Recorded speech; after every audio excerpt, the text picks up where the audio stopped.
Edele ne sen buldun onu? Allah'a şükür ulan, Allah'a şükür. Bizimiz neydi? Ne işin faydası etti bize?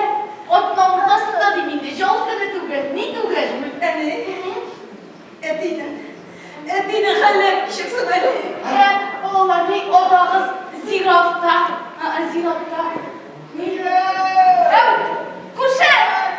Hadi bak bir tane şey mi? Hadi ziratta. Başımıza yarabbim. Hani zirat kupret evi mutlaka yeddi kişilik bitken ya. Hadi paylaşacağım ben. Oğlan. Ben... Ne sen değil? Ziyaret kupren remontlarla gittim. Hani şirde mi bugün? Allah'a şükür balalar, Allah'a şükür. Oysa bana bunun dikili kalmadı. Ne istersin bu? Bana bir başım ama dinle. Erkeğim, başıma bu kaçmayı bulandırır mısın? He? Baya bulup tüylerim bana ne? Ha, benim derim. Hadi okuyabileceğim. Sonuçta переезжайте ваш офис.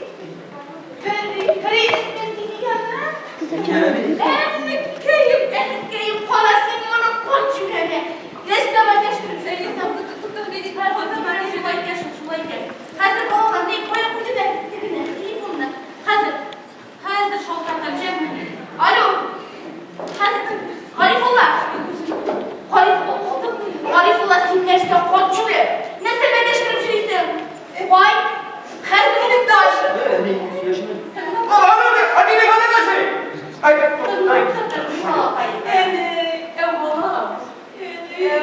Su bitmez, Igor şaltırattı.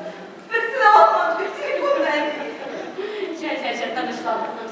Allah'ım beni bu nesli otla bu işi alıp da. Bugün çıkarıp girdi. Ondan sonra bu telefonun şimdirilgen diye bir Vay.